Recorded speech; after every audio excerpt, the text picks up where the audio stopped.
할렐루야. 아멘. 오늘도 우리의 영과 진리로 예배하기 위해 오신 예배자 여러분들을 환영하고 축복합니다. 이 시간 우리가 예배하고 찬양할 때에 나의 갈급한 영혼을 마르지 않는 샘물처럼 채워주실 은혜를 기대하면서 우리가 함께 찬양하며 나아가시겠습니다.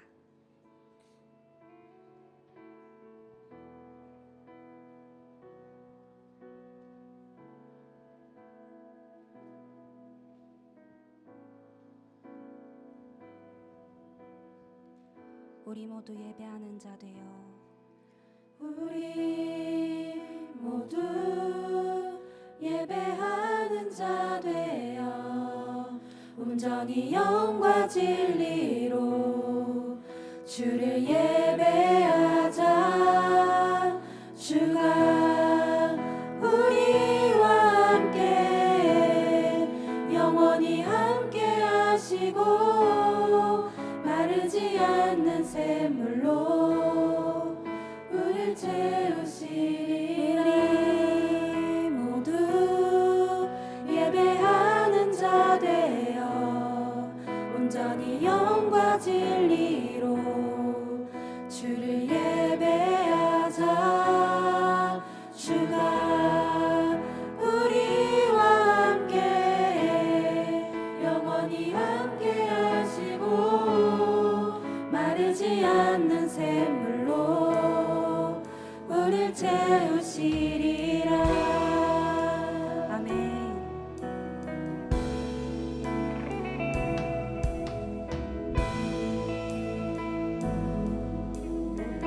다시 한번 고백합니다. 우리 모두 예배하는 자 되어 온전히 영과 진리로 주를 예배하자. 주가 우리와 함께 영원히 함께 하시고 마르지 않는 샘물로 우릴 채우시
주시겠다고 약속하신 주님, 우리가 그 주님의 약속을 의지하며 이 시간 예배합니다. 이 시간 우리의 갈급함을 채우시며 마르지 않는 샘물처럼 주님의 은혜와 사랑이 흘러 넘치게 하여 주시옵소서. 우리의 예배를 누구보다 기다리시고 기뻐하시는 우리 주 예수 그리스도의 이름으로 기도합니다. 아멘.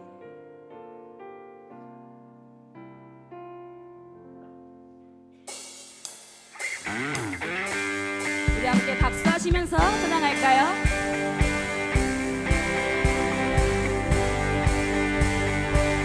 온 세상의 소망 되신 그 예수님의 이름을 함께 찬양하며 나아갑니다. 예수 열방의 예수 열방의 소망, 예수 우리의 위로자, 주는 온 땅의 영원한 소망. 예수 어둠 속의 빛, 예수 변함없는 진리, 주는 온 땅에 비치네. 우리를 위해 우리 위해 죽으시고 다시 사신 생명의 주, 주님만이 소망이요, 주님만이 소망이요 변함없는 반석이라. 주님만이 온 세상을 비추시네. 또 죽음에서 부활하신 우리 구주 영광의 왕, 주를 믿는 모든 자의 소망 되신 주를 믿네. 아멘. 예수 열방의 소망, 예수 열방의 소망, 예수 우리의 위로자, 주는 온 땅의 영원한 소망. 예수 어둠 속의 빛, 예수 어둠 속의 빛, 예수 변함없는 진리, 주는 온 땅의 빛. 우리를 위해 죽으시고 우리 위해 죽으시고 다시 사신 생명, 주님만이 소망입니다. 주님만이 소망이요 변함없는 반석이라. 주님만이 온 세상을 비추시네. 또 죽음에서 부활하신 우리 구주 영광의 왕, 주를 믿는 모든 자의 소망 되신 주를 믿네. 주를 믿네. 우리 함께 고백합시다. 우리를 위해 죽으시고 다시 사신 생명의 주, 우리 위해 죽으시고 다시 사신 생명의 주, 우리 위해 죽으시고 다시 사신 생명의 우리를 위해 주, 우리 위해 죽으시고 다시 사신 마지막으로 함께 고백합니다. 우리를 위해 죽으시고 다시 사신 생명. 아멘. 주님만이 소망입니다.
따스한 성령님,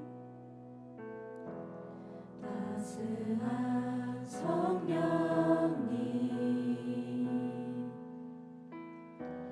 마음으로 보내 내 몸을 감싸며 주어지는 평안함 만족함을 느끼네.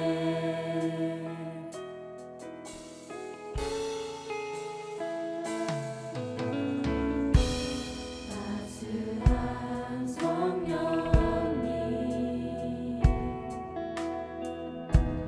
마음으로 보내 내 몸을 감싸며 주어지는 평안함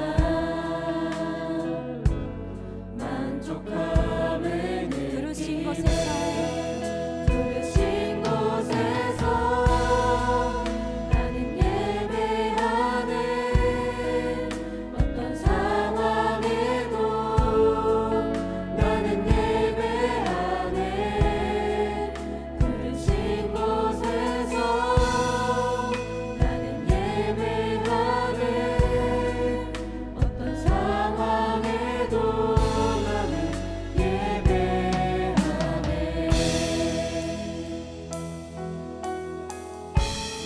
사랑과 진리에 사랑과 진리에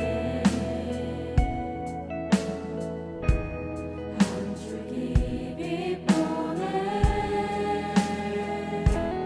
내 몸을 감싸며 주어지는 평안함 그 사랑을 부르신 곳에서 부르신 곳에서 나는 예배하네. 어떤 상황에도 나는 예배하네. 부르신 곳에서 나는 예배하네. 어떤 상황에도 나는 예배하네. 내가 걸어갈 때 길이 되고 내가 걸어갈 때 길이 되고 살아갈 때 삶이 되는 그곳에서 예배하네. 내가 걸어갈 때 길이 되고 살아갈 때 삶이 되는 그곳에서 마지막으로 함께 고백합니다. 부르신 곳에서 부르신 곳에서 나는 예배하네. 어떤 상황에도 나는 예배하네.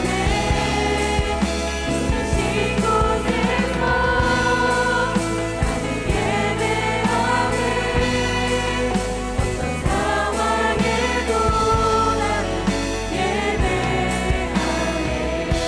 주님, 우리가 어디서든지 무엇을 하든지 주님께서 부르신 그곳에서 우리가 할 수 있는 최선의 방법으로 하나님께 예배하기를 결단합니다. 이 시간 우리 마음 가운데 찾아와 주셔서 우리의 상한 마음 어루어 만져주시고 이 예배를 통하여 회복의 역사가 있게 하셔서 어떤 상황 가운데서도 부르신 곳에서 예배하는 예배자가 되기를 원한다고 이 시간 주님의 이름 세 번 부르시고 합심하여 기도하겠습니다.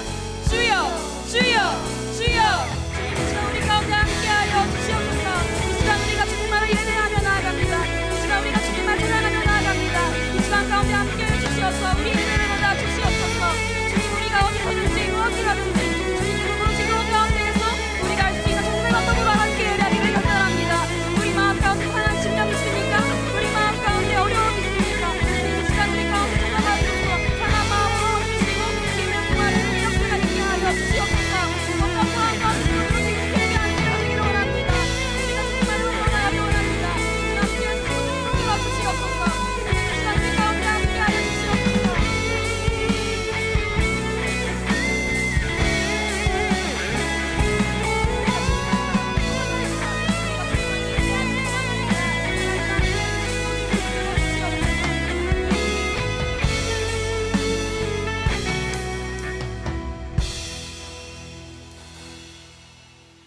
사랑과 은혜가 충만하신 하나님 아버지, 그 놀라우신 사랑과 은혜로 우리를 감싸 안아 주시사 평안과 위로를 누릴 수 있도록 인도하심에 감사를 드립니다. 우리를 안아주시는 하나님의 손길을 누리게 하여 주셔서 쉬어가야 하는 자리를 알고 쉬어가야 하는 때를 알아 늘 주님 앞에 머무는 우리가 되게 하여 주시옵소서. 이 시간 예배를 드리며 하나님의 나라가 우리 안으로 스며드는 시간을 경험하기를 원합니다. 말씀 한 구절, 기도 한 문장, 찬양 한 소절이 천국과 같은 누룩이 되게 하여 주셔서 우리의 삶을 변화시키는 은혜를 경험케 하여 주시옵소서. 그 은혜가 우리의 속회와 선교회에, 우리의 교회에, 지역과 나라를 넘어 모든 교회 예수님의 가족 위에 풍성하게 임하기를 소망하오니 이 땅의 전부를 변화시키는 천국의 기쁨을 누리게 하여 주시옵소서. 이 시간 주신 말씀을 듣기를 원합니다. 하늘에서부터 말씀의 만나가 가득히 내리게 하여 주셔서 한 사람도 부족함 없이 은혜를 거두고 말씀을 먹으며 하나님의 생명으로 다시 사는 은혜가 있게 하여 주시옵소서. 이 모든 것 우리의 삶을 변화시키시며 이루어 주실 우리 주 예수 그리스도의 이름으로 간절히 기도하옵나이다. 아멘.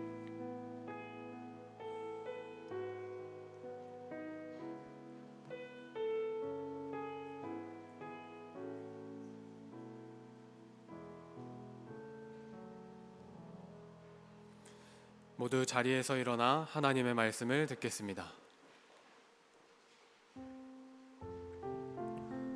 오늘 우리에게 주시는 하나님의 말씀은 창세기 12장 10절에서 13절까지의 말씀입니다. 그 땅에 기근이 들었으므로 아브람이 애굽에 거류하려고 그리로 내려갔으니 이는 그 땅에 기근이 심하였음이라. 그가 애굽에 가까이 이르렀을 때에 그의 아내 사라에게 말하되 내가 알기에 그대는 아리따운 여인이라. 애굽 사람이 그대를 볼 때에 이르기를 이는 그의 아내라 하여 나는 죽이고 그대는 살리리니 원하건대 그대는 나의 누이라 하라. 그러면 내가 그대로 말미암아 안전하고 내 목숨이 그대로 말미암아 보존되리라 하니라. 이는 우리에게 주시는 하나님의 말씀입니다. 아멘.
우리 함께 걸어나가자.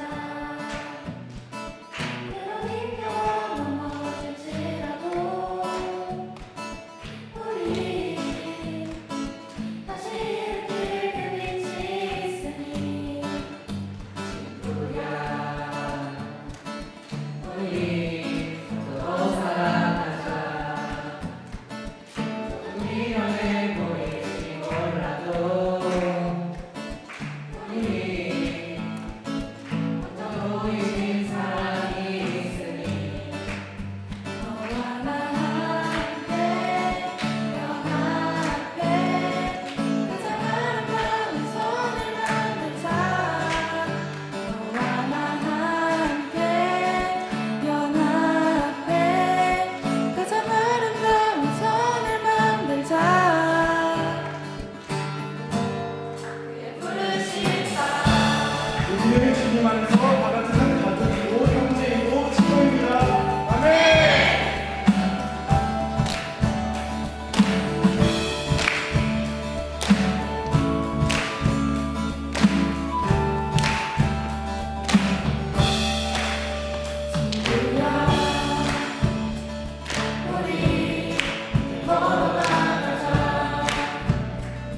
보이신 사랑이 있으니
부르신 바람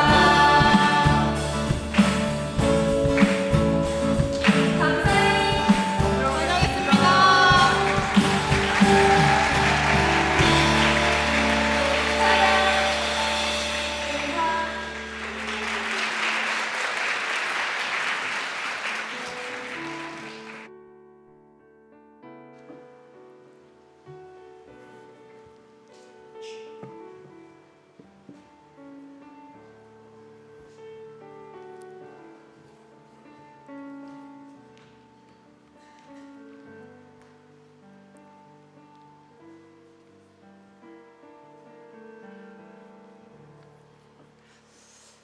네, 우리 청소년부가요. 내일 아니고요. 26일 다음 주 월요일부터 그 4박 5일 동안 일본으로 비전 여행을 떠납니다. 안전하게 다녀올 수 있도록, 그리고 이 친구들이 특찬한 것처럼 주님 안에서 서로 아름다운 연합을 이루고 올 수 있도록 기도해 주시기를 부탁을 드립니다. 아멘. 담임 목사님께서는요, 구역회 3개 마치고 30분 전에 교회 이제 거의 이제 한 45분 전에 교회에 도착하셔서 곧바로 다시 이제 부흥에 가셨습니다. 지금 이천 남지방 부흥 사경에 오늘 저녁부터 시작해서 10번 집회거든요. 10번 집회. 네. 10번 집회인데요. 오늘도 그 구역회 계속 가시면서 말씀 계속 전하셨거든요. 그러니까 다 예배드리고 구역회 회의 다 하고, 그리고 오늘 직접 운전해서 가셨어요. 그러니까 위해서 기도해 주시고, 그 시간 동안에 하나님께서 부으시는 크신 은혜, 그리고 담임 목사님 아시죠? 말레이시아 갔다가 어제 그제 오고서는 어제도 저녁 늦게까지 그 말씀 준비하시다가 들어가셨거든요. 안전하게 오고 가실 수 있도록, 건강하실 수 있도록 기도해 주시기를 부탁을 드립니다. 아멘. 담임 목사님께서요, 가시기 전에 그 엘리베이터 앞에서 저희가 마중하는데요, 부목사들이 저를 보면서 이렇게 얘기하셨어요. 내가 보고 있는 거 알지? 이러셨어요.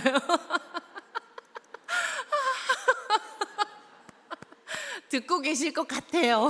지금 그래서 내가 모니터링하는 거 알지? 이러고 가셔서 제가 엄청 나오기 전에 나오기 전에 너무 긴장이 돼가지고 뭐 이렇게 그 새벽 재단에도 그렇게 자꾸 올라오지 않습니까? 근데 너무 떨린 거예요. 그래서 제가 무섭다 주님 막 이러면서 붙들고 왔습니다.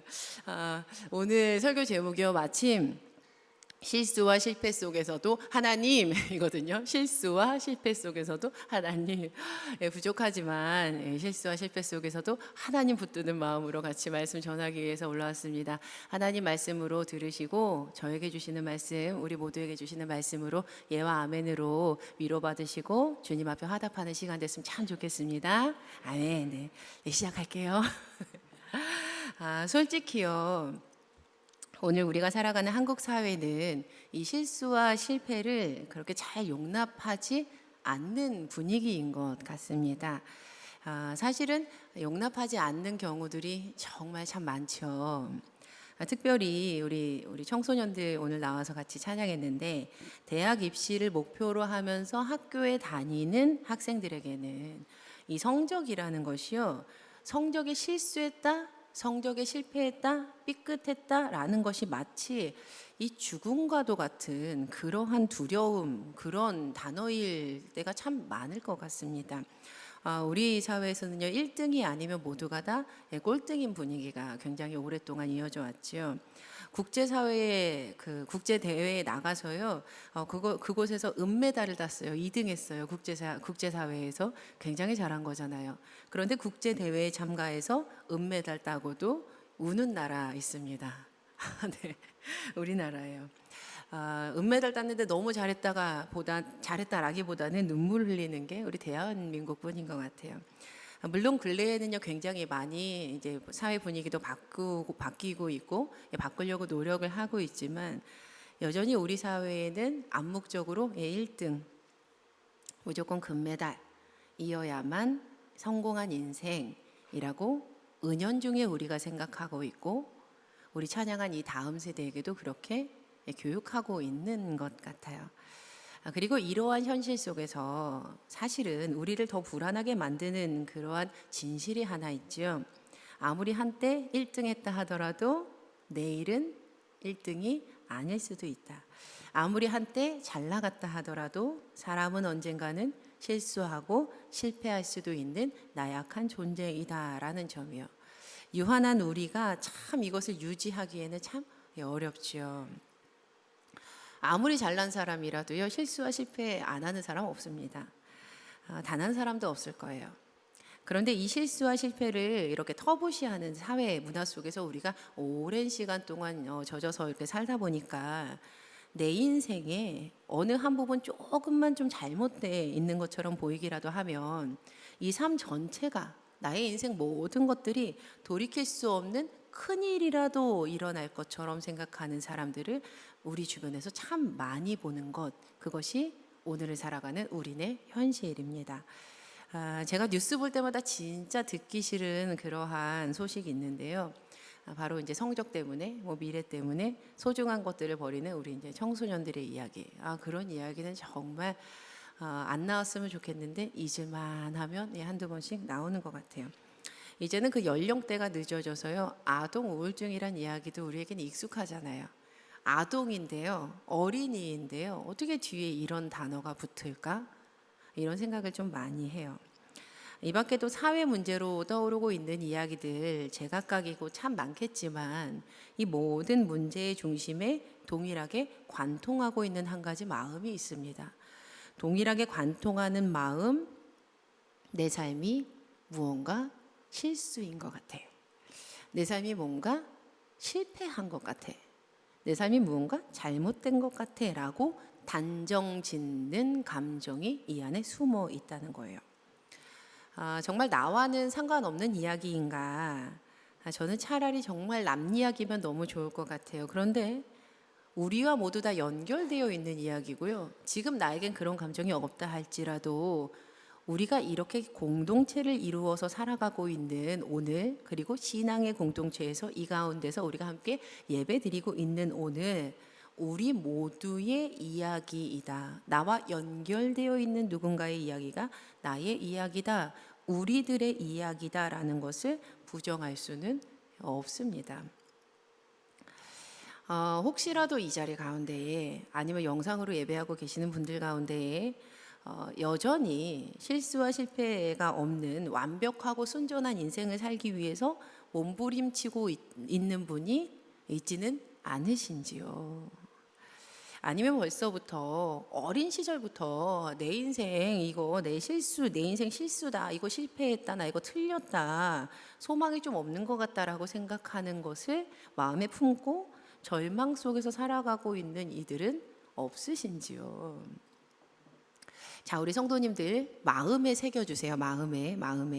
하나님께서는요, 우리에게 원하시는 것이 실수와 실패가 전혀 없는 무후한 인생을 살아가는 사람들, 그것이 아닙니다. 하나님은요, 우리에게 원하시는 것이 너 실수하면 안 돼, 실패하면 안 돼, 전혀 틀린 거 있으면 하나도 안 돼를 우리에게 원하시는 것은 절대로 아니라는 거예요. 또 너무 쉽게 낭망해서 그 인생을 포기해버리고자 한다면 그것은 더더욱 그리스도인다운 모습은 절대로 아닙니다. 우리가 진심으로 하나님을 믿는다면 그리스도인답게 이 실수와 실패를 다룰 줄을 알아야 해요. 하나님께서는 저와 여러분에게, 우리 모두에게 이것을 원하시는 겁니다. 실수와 실패를 다룰 줄 아는 그리스도인, 실수와 실패를 다룰 줄 아는 그리스도인. 자, 그렇다면 도대체 우리는 어떻게, 어디에서 이 실수와 실패를 다루어야 하는 걸까? 어떻게 이것을 다루어야 할까? 오늘 본문은 우리가 묵상하고 있는 창세기 본문 중에 오늘 큐티하는 본문이죠. 오늘 큐티하는 본문. 우리가 창세기 12장에 이르르지 않았습니까? 창세기 12장에는요, 한 인물이 등장을 합니다. 그의 이름이 무엇일까요? 네, 아브람이에요. 아브람. 그의 이름이 바뀌기 전이라서 아브람이라고 제가 말씀드렸는데요. 그런데 아브라함이 더 익숙하시니까 아브라함이라고 제가 말을 할게요. 여러분, 아브라함에게는요, 별명이 있습니다. 네, 한 가지 별명이 있어요. 무슨 별명이 있나요? 예. 바로 믿음의 조상, 믿음의 아버지죠. 믿음의 조상. 그의 별명에는요, 두 가지 의미가 담겨 있습니다. 믿음의 조상이라고 했을 때 하나는요, 진짜 생리학적으로, 이 생리학적으로 아브라함을 통해서 믿는 후손들이 태어났기 때문에 믿음의 조상이다, 믿음의 아버지다라고 불리는 거고요. 또 두 번째는요, 아브라함이 믿음이 참 좋았기 때문에 그를 믿음의 조상, 믿음의 아버지라고 우리가 부르는 겁니다. 믿음의 조상이 될 수 있을 만한 사람, 그 사람 아브라함이야 라는 거예요. 우리는 그래서 아브라함에 대해서 이런 이야기 많이 듣고 이렇게 평가를 내렸기 때문에요, 그를 좀 온전한 사람이라고 생각하는 경향들이 좀 짙습니다. 아브라함이요, 무언가 좀 이렇게 민족의 그 믿음의 아버지, 믿음의 이 조상이라고 하니까 뭔가 우리랑은 좀 달라 보이는 느낌이 들 때도 있다는 거예요. 성경에 이름 올린 사람, 거기다가 민족의 이 아버지였대요. 그러면 뭔가 플러스 점수가 더 붙지 않습니까? 그러니까 우리와는 정말 다른 사람이야 라는 생각을 저도 꽤 오랫동안 했습니다. 그런데 사실 이 아브라함은 우리가 생각하는 것처럼 완전한 사람이 아니었어요. 아브라함에 대한 이 증언이 담긴 성경 말씀을요, 면밀하게 살펴보잖아요. 그러면 그는 믿음의 조상, 믿음의 아버지라는 이 별명이 정말 부끄러울 정도로, 너무 창피할 정도로 부족한 모습을 정말 많이 가지고 있었던 그러한 사람입니다. 창세기 12장에 처음 등장했던 아브라함은요, 어디로 가야 될지 갈 길을 알지는 못해도 하나님께서 보여줄 땅, 이 미완료형입니다. 보여줄 땅, 보여주지도 않으셨어요. 보여줄 땅으로 하나님의 말씀을 따라서 가는 믿음을 우리에게 보여줍니다. 그리고 그가 그렇게 대단한 믿음을 보여준 후에 드디어 가나안 땅 세겜에 이르게 돼요. 그리고 가장 먼저 그가 무엇을 합니까? 하나님께 예배드립니다. 대단한 사람이에요. 그리고 이후 그가 줄곧 남쪽으로 내려가서요, 네겝 땅에 이르렀다라고 성경은 얘기해요. 그런데 그만 그 땅에 심한 기근이 들고 만 거예요. 기근이 들자 아브라함이 이제 또 장소를 옮기려고 합니다. 그래서 애굽으로 가기로 했어요. 이집트죠. 애굽. 그 이집트에 얼마간 살기 위해서 그가 가게 됩니다. 그리고 그 애굽, 그 이집트 땅에 가까이 가게 됐을 때 그가 아내 사라에게, 사라라고 할게요. 사라에게 이렇게 말해요. 여보, 나는 당신이 얼마나 아리따운 여인인지 알고 있어요. 이렇게 이야기를 해요. 우리 아내 되시는 분들, 남편이 여보, 나는 당신이 얼마나 아리따운 여인인지 알고 있어요 라고 얘기하면 기분 좀 어떠세요? 좋잖아요. 제가 사라가 마음이 어땠을까 생각을 해봤어요. 제가 얼마 전에 결혼했잖아요. 그래서 제 남편이 저한테 여보 나는 당신 그런 말은 안 해요. 근데 여보 나는 그래서 제가 대리만족으로 말씀 준비하면서 생각을 해봤어요. 나는 당신이 얼마나 아리따운 여인인지 알고 있어요. 이러면 와 기분 좋았겠다 이렇게 생각을 했어요.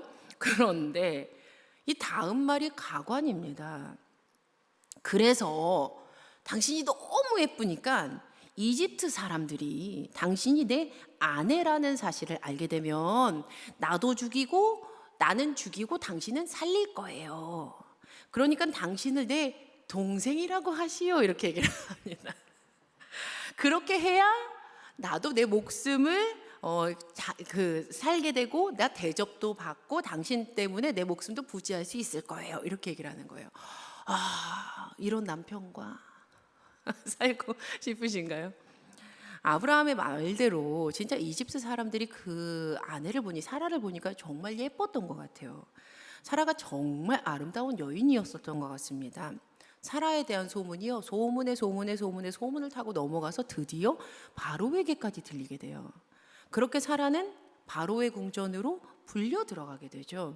시집 간 거예요. 바로가요 동생을 시집 보낸 대가로 아브라함에게 좋은 대접을 합니다. 정말 용숭이 대접해요. 아브라함이 양떼, 소떼, 암나귀, 순나귀, 남녀 종과 낙타까지 얻게 됐다고 성경은 이야기합니다. 오늘 본문 이 창세기 12장에 나오는 이 말씀 읽으면요 아브라함 진짜 무서웠나 봐 이렇게 생각을 하기도 하고요. 아브라함 진짜 나 이런 남편 만나고 싶지 않아 이렇게 얘기하는 자매들도 있고요. 아브라함이 두려워서 아내를 어떻게 한 거예요? 넘긴 거예요? 아니면 팔아 넘긴 거예요? 팔아 넘겼네! 라고서는 평가를 내리곤 합니다. 그런데 단순히 이 아브라함의 행동은요 단순히 아내를 이 팔아 넘긴 것 정도가 아니었어요.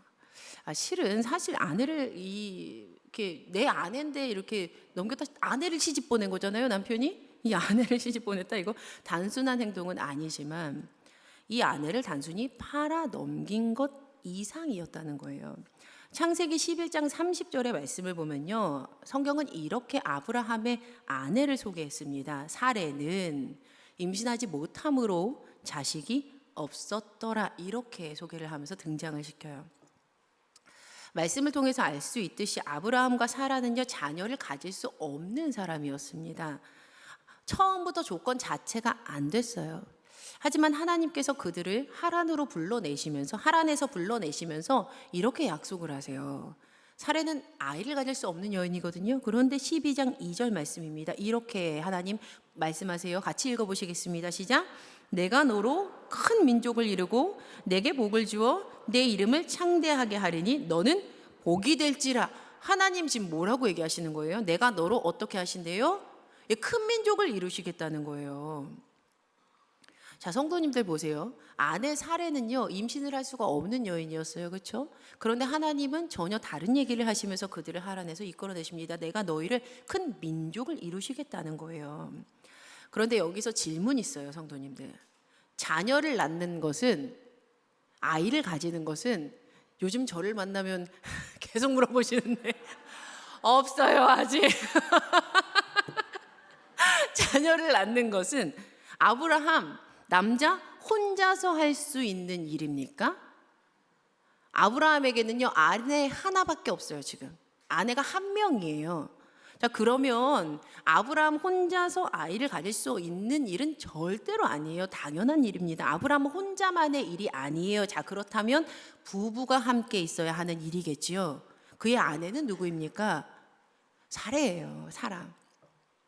창세기 17장 19절 말씀 보면 이미 이후의 말씀이지만 하나님은 처음부터 이런 생각을 가지고 계셨다는 것을 알려주세요. 하나님이 이르시되 아니라, 그러니까 이게 아브라함이 이상한 얘기를 했거든요. 아니야.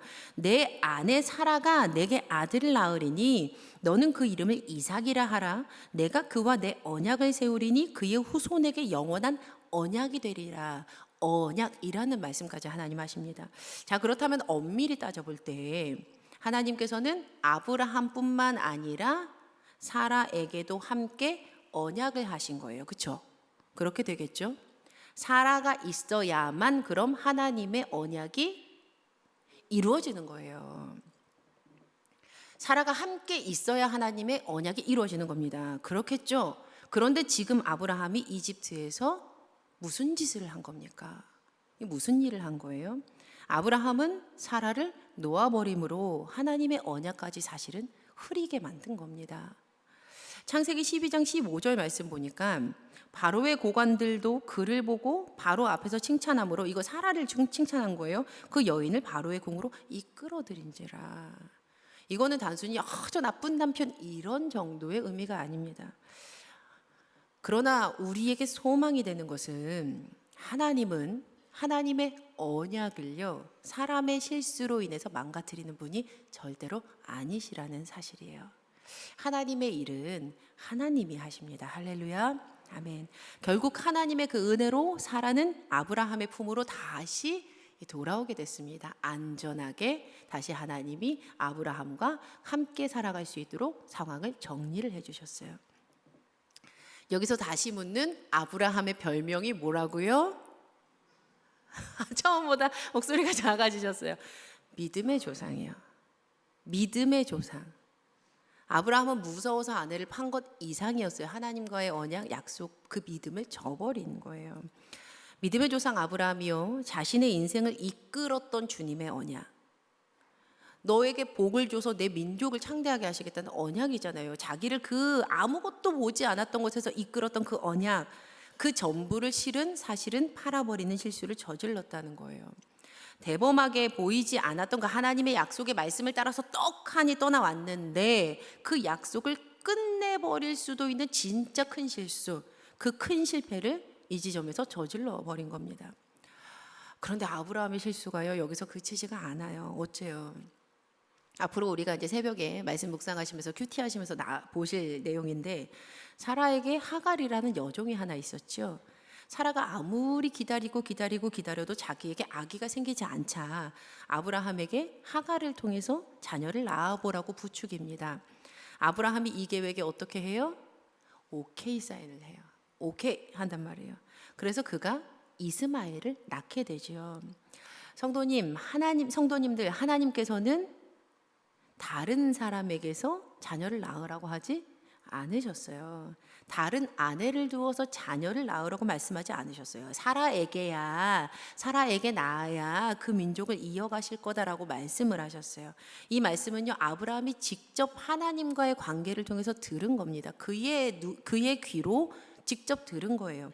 아브라함이 그 말씀을 직접 들은 사람이었어요. 귀로 똑똑히 들었다니까요. 그러나 그가 또다시 하나님의 언약에 대한 믿음을 저버립니다. 그럼 우리 한 번만 더 가볼까요? 아브라함의 실패가 여기서 끝났을까요? 아니요. 창세기 20장 보면요, 아브라함이 또다시 아내 사라를 버렸다라는 이야기를 들려줍니다. 오늘 본문에서 아브라함이 이집트 사람에게 자신의 아내를 사라를 누이라고 소개하잖아요. 동생이라고. 네겝 지역에 또 다시 아브라함 도착하는데, 그때 이집트에서와 마찬가지로 똑같이 사라를 자신의 누이라고 소개를 합니다. 그래서 그랄 왕 아비멜렉이 또다시 사라를 데리고 가요. 여러분, 사라 누구입니까? 하나님의 언약을 이을 동반자, 하나님의 언약이 이루어질 통로. 이렇게 아브라함이 다시 한 번 더 하나님의 언약을 내려놨어요. 그러나 이번에도 하나님께서는 다시금 강력하게 역사하셔서 사라를 안전하게 아브라함의 품으로 돌려보내시지요. 이렇게 큰 사건뿐입니까? 그의 입술이 어떠했는지 아세요? 과거 하나님께서 아브라함에게 큰 민족을 이루게 하실 거라고 약속하실 때 아브라함이 말합니다. 상속자는 엘리에셀이에요. 이렇게 얘기합니다. 또 100살인 저와 90살 된 사라가 도대체 어떻게 아이를 낳습니까? 하고 거절합니다. 이스마엘이나 잘 살길 바랍니다 라고 대답을 했어요. 아브라함의 별명이 뭐라고요? 믿음의 조상. 자, 어떻습니까? 믿음의 조상 아브라함이 그의 별명대로 믿음 좋게 실수 하나 없는 그러한 인생을 살았습니까? 네. 사실 이 정도면요, 야, 이 사람 진짜 정말 실패자네, 믿음 없네 라고 말해도 될 법하지 않습니까? 저는 아브라함의 이러한 모습을요, 성경이 숨기지 않고 있다는 것이 정말 은혜롭습니다. 성경은요, 진짜예요. 왜냐하면요, 거짓말하지 않습니다. 성경은 드러내요. 성경은 하나님께서 너 의롭구나 라고 말씀해 주셨던 칭의하셨던 사람은 있지만 완벽한 이가 없다고 드러내서 이야기를 합니다. 그것이 우리에게 얼마나 큰 은혜입니까? 저는 아브라함이 오늘 보여주는 이러한 연약한 모습이 참 저와 똑같다, 참 우리와 똑같다라고 생각을 해요. 나를 향한 하나님의 계획과 목적이 있다고 믿는다고 말했으면서, 나는 사랑받는 존재야 라고 고백을 했으면서, 내가 구원받은 하나님의 자녀가 확실해 라고 찬양했으면서, 지금 이곳으로 인도하신 하나님의 손길이 있다고 고백했으면서, 나에게 사명이 있다고 이야기했으면서, 그래서 여기가 그곳이고 지금이 그때가 분명하고 내가 하고 있는 일이 하나님이 주신 일이 맞다고 기도했으면서, 우리 가정, 회사, 사업, 관계, 물질, 그리고 모든 건강 문제 하나님께서 해결하실 거야 라고 선포했으면서, 우리는 아브라함처럼 하나님을 향한 믿음을 저버릴 때가 참 많습니다. 정말 많아요. 간혹 하지 말아야 할 인간적인 노력, 허영심 가득한 욕심으로 문제를 일으키기도 하는 게 우리지요. 저예요. 또 나의 죄된 모습 때문에 돌이키기 어려운 실패를 경험할 때도 있어요. 그리고 그 가운데 얻어진 실패감으로요, 또 나 이것 정도밖에 안 된다고요, 하나님 도망가야 된다고 멀리 가가지고 스스로 자책하고 죄책감에 빠져서 사는 게 또 저예요. 또 넘어지고 또 낭망하고 또 실망하고 또 실망하면서 끝내 절망 속으로 인생을 내버릴 때가 얼마나 많은지 몰라요. 저만의 이야기입니까? 그런데 우리 사랑하는 성도님들, 이 아브라함의 실수와 실패 속에서도 언약을 이루신 주체는 아브라함이 아닌 하나님이심을 믿으시기 바랍니다. 아멘. 하나님의 일은 하나님이 하십니다. 할렐루야. 아멘. 비록 아브라함은 넘어졌지만 저는 그때마다 하나님께서 아브라함에게 이러한 말씀으로 그를 일으키셨다고 저는 그렇게 믿어요. 상황적으로 하나님 말씀하지 않으셨지만 그 모든 것들 가운데 이끄실 때마다 그 안에 이 메시지가 있었다고 생각해요. 아니야, 너를 통해서 내가 그 언약 만들 거야. 괜찮아, 내가 할 거야. 내 이름을 위해서 내가 의의 길로 인도할 거다. 저는 그렇게 말씀하셨다고 믿어요. 그렇다면 이제 우리는 이 실패 속에 머물러 있던 중에 하나님의 인도하심을 체험했던 아브라함의 행동을 좀 봐야 합니다. 아브라함 부족하잖아요. 근데 이 실패 속에 머물러 있던 중에 하나님의 인도하심을 체험했던 아브라함의 행동을 좀 우리가 주목해서 봐야 된다는 거예요. 왜냐하면 바로 이 행동이요, 아브라함을 믿음의 조상이라고 불리게 했기 때문입니다. 다 함께 창세기 15장 6절 말씀 읽어보시겠습니다. 한 목소리로 있습니다. 시작. 아브라함이 여호와를 믿으니 여호와께서 이를 그의 의로 여기시고. 아브라함이 무엇을 했습니까?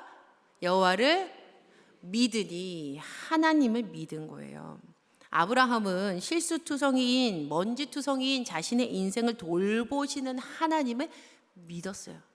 정말 믿었어요. 아브라함 되게 순진하게 믿습니다. 하나님이 아니야 이러면 네 하고선 그 자리로 바로 가요. 그게 그 아브라함이라는 인물에 있어서 정말 대단한 점이라고 저는 생각을 해요. 바로 그때 하나님께서 부족한 아브라함을 통해서 일하셨습니다. 오늘도 하나님께서는요, 실수하고 실패하고 막 넘어지는 그런 실패투성이인 우리의 삶을 통해서 하나님의 구원의 계획을 이루어 가고 계십니다. 하나님께서요, 하나님의 일을 하나님이 하세요. 할렐루야. 아멘. 그런데 지금 제가 오늘 이 말씀 다 전하면서 저와 우리 여러분에게, 우리 성도님들에게 면죄부 드리려는 것은 절대로 아니에요. 하나님 없이 그냥 아무렇게나 막 실수 남발하면서 살아도 다 괜찮고 돌이킬 수 없어 보이는 죄 해도 우리 청년들, 청소년들은 알아들을 거예요. 컨트롤 Z 누르면, 커맨드 Z 누르면 다시 리셋되는 것처럼 컴퓨터에서 딱 눌러버리면 다시 원래로 돌아가거든요. 그것처럼 버튼 하나 딱 누르면은 이게 모든 것이 리셋될 거라고 말씀드리는 건 절대 아니에요. 아브라함이 하나님께서 자기의 실수로 얻어진 이 상황을 정리해 주실 때마다 이 믿음이 있었던 사람이 얼마나 죄송했겠어요. 그리고 그 일로 인해서 스스로가 짊어져야 할, 해결해야 할 복잡한 일들이 얼마나 많았겠느냐는 거예요. 하지만 그 큰 실수와 실패까지도 용납해 주시는 하나님, 그 하나님을 믿었을 때 오는 그 은혜의 사랑이 얼마나 큰지 깨닫지 않았겠습니까? 그래서 내가 어제는 이만큼 실수해도 오늘은 다시 이만큼 다시 하나님께 가야지. 내가 조금이라도 더 주님 앞에서 지금 감리교 우리의 말로 하면 성화되었으면 좋겠다 하면서 따라가지 않았겠어요? 성경에 나오진 않는데요. 저는 아브라함이 하나님께 예배의 단을 쌓을 때마다 아주 가슴을 쳤을 거라고 생각해요. 부끄러워서. 그때마다 저는 회개하고 하나님 앞에 다시금 결단했을 거라고 생각합니다. 자, 우리 성도님들, 여러분의 인생에, 저의 인생에, 우리 모두의 인생에 실수와 실패가 가득하다 하더라도 절망하지 마세요. 세상은 너 그렇게 실수해서 어떻게 살아갈래? 너 그렇게 실패해서 네가 뭘 할 수 있겠어? 라고 계속해서 우리를 비난할 겁니다. 그러나 이렇게 비난한다 할지라도 하나님께서는 그 부족한 인생들을 사용하시고 사랑하셔서 하나님의 구원의 역사를 이루시는 참 좋은 분이십니다. 오늘 이 시간 그러니 이렇게 기도하시기를 부탁드려요. 하나님, 실수와 실패가 가득한 제 인생 불쌍히 여겨주시고 귀하게 사용하여 주시옵소서. 내일은 이렇게 주님 떠나서 실수하고 실패하지 않기를 간절히 소망합니다. 아멘. 우리의 기도를 들으시고 오늘도 실수와 실패 가운데에서도 생명을 허락하시고 구원을 허락하시고 용서를 허락하시는 그 하나님의 귀한 은혜 누리시기를 예수님의 이름으로 간절히 축원합니다. 아멘. 우리 함께 찬양하시고 기도하시겠습니다.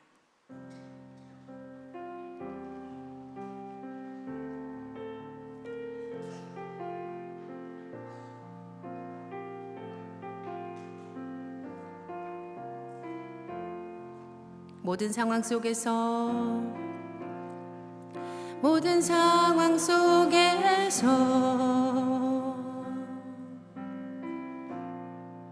주를 찬양할지라.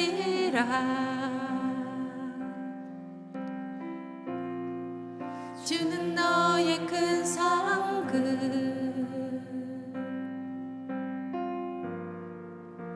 큰 도움이시라. 주의 얼굴 구할 때, 주의 얼굴 구할 때,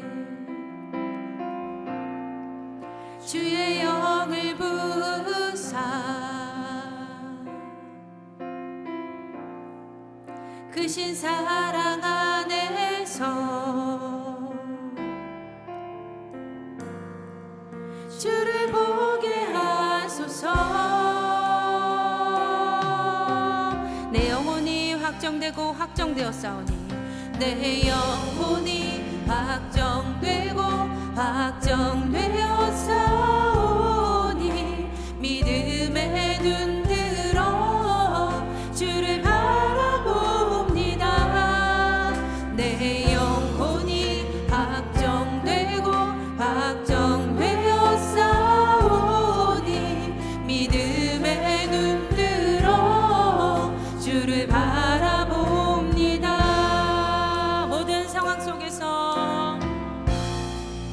모든 상황 속에서 주를 찬양할지라.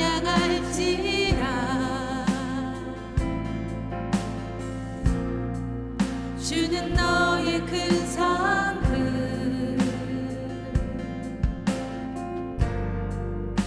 큰 도움이시라.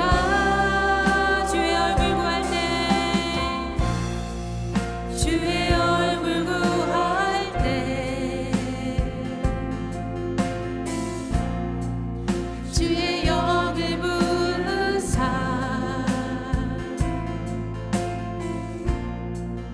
크신 사랑 안에서 주를 보게 하여 주시옵소서. 주를 보게 하소서.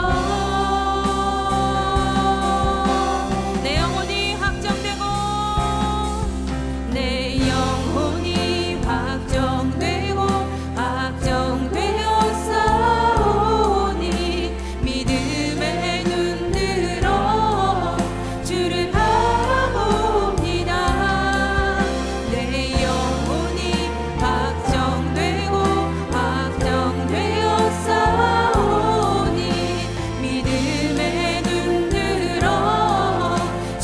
바라봅니다. 주를 찬양할 때 주를 찬양할 때 주의 나라 이미 임했네. 주의 영원한 나라 주 보게 하소서. 주를 찬양할 때 주를 찬양할 때 주의 나라 이미 임했네. 주의 영원한 나라 주 보게 하소서. 내 영혼이 확정되고 내 영혼이 확정되고 확정되어 싸우니 믿음의 눈 들어 주를 바라봅니다. 내 영혼이 확정되고 확정되어 싸우니 믿음의 눈 들어 주를 바라봅니다. 믿음의 눈 들어 믿음의 눈 들어 주를 바라봅니다. 우리 이 시간 함께 기도하시겠습니다. 기도하실 때에 하나님, 실수와 실패가 가득한 제 인생 불쌍히 여겨주시고 귀하게 사용하여 주시옵소서. 그리고 내일은, 아니 지금 이 시간부터 다시금 주님 떠난 실수와 실패 가운데 거하지 않도록 주님 붙들어 주시옵소서. 우리 오늘 주신 말씀 붙들고 함께 기도하실 때에 또 말씀 전하실 우리 담임 목사님을 위해서도 기도해 주시기를 부탁드립니다. 우리 담임 목사님 이천 남지방 부흥사경회 가운데에 부으시는 은혜가 있게 하여 주시고 주님 크신 능력 허락하여 주셔서 주님 안에서 귀한 말씀 전하고 강건하게 전하실 수 있도록 우리 같이 주여 세 번 부르시고 오늘 주신 말씀 붙들고 기도하시고 담임 목사님을 위해서도 함께 기도하시겠습니다. 주여 주여 주여. 하나님 아버지 고맙고 감사합니다. 하나님 우리 인생 가운데 실수와 실패가 가득하다 할지라도 절망하지 않게 하여 주셔서 하나님 아버지 세상 가운데에 하나님 비난의 말을 듣는다 할지라도 하나님 아버지 세상 가운데 온전히 하나님 말씀을 붙들고 살아가신 우리 사랑하는 성도들을 위해 하여 주시옵소서. 하나님 실수와 실패가 가득한 저의 인생을 불쌍히 여겨주시고 귀하게 사용하여 주시옵소서. 하나님 우리 사랑하는 성도들을 상도하지 아니하고 우리를 용납하시 가운데 생명으로 허락하신 하나님 오늘을 밝게 하여 주시고 믿습니다. 하나님 우리 담임 목사님 하나님 물건으로 오셔서 주님 우리를 일으키시고 우리를 붙드시는 하나님 하나님 자로 나아가오니 하나님 이 시간 우리를 물건히 여기시고 우리를 인도하여 주시옵소서. 우리를 다시 일으켜 주시옵소서. 하나님 우리를 아버지 이끌어 주시옵소서. 하나님 붙잡아주시옵소서. 하나님 우리의 심령을 다시 흔드는 은혜가 있게 하여 주시옵소서. 다시금 힘을 내어 하나님을 붙잡을 수 있도록 허락하여 주시옵소서. 믿음이 나의 것이 될 수 있도록 허락하여 주시며 그 믿음으로 살아갈 수 있는 우리의 삶이 될 수 있도록 주님 인도하여 주시고 허락하여 주시옵소서. 하나님 말씀을 전하신 하나님 목사님을 통하여 하나님 믿어 하나님 말씀으로 역사하실 줄 믿습니다. 아버지 들어주시옵소서. 사랑하는 하나님 아버지, 오늘도 귀한 말씀 우리에게 허락해 주시니 감사합니다. 비록 부족하고 연약할지라도 우리 모두의 삶이 주님 안에 거하기를 간절히 소망하오니 하나님 크신 은혜를 베풀어 주시옵소서.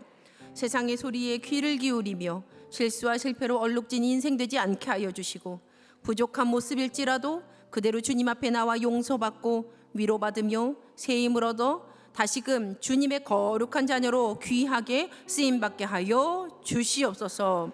주님 오늘도 주께 드리는 모든 예물에 은혜를 베푸시사 하나님의 마음이 있는 곳에 사용하여 주시고 예물에 담긴 귀한 기도에 아름답게 응답하시사 하나님의 나라를 세워 주시옵소서. 또한 주님 이 자리 가운데에 실수하고 실패해서 연약하고 부족한 가운데 있는 손길들 있다면 주님 긍휼히 여기시고 역사하시사 채우시고 넉넉하게 하시는 하나님의 은혜를 맛보아 누리게 하여 주시옵소서. 주님 오늘도 주신 말씀 붙들고 삶으로 돌아가는 주님의 자녀들이 있습니다. 주님 믿음으로 승리하게 하여 주시고 주신 주일의 은혜를 한 주 동안 지킬 수 있도록 주님 역사하여 주시옵소서. 이제는 우리 주 예수 그리스도의 은혜와 살아계신 하나님 아버지의 무한하신 사랑하심과 성령님의 감화감동 교통 인도하심의 귀한 은혜가 실수와 실패 가운데에서도 하나님 앞에 부르짖음으로 크신 구원의 역사를 누릴 우리 사랑하는 성도님들 위해 우리 교회와 이 지역과 나라와 온 세계 열방 가운데 이제로부터 영원까지 함께 하시기를 우리 주 예수 그리스도의 이름으로 간절히 축원하옵나이다. 아멘.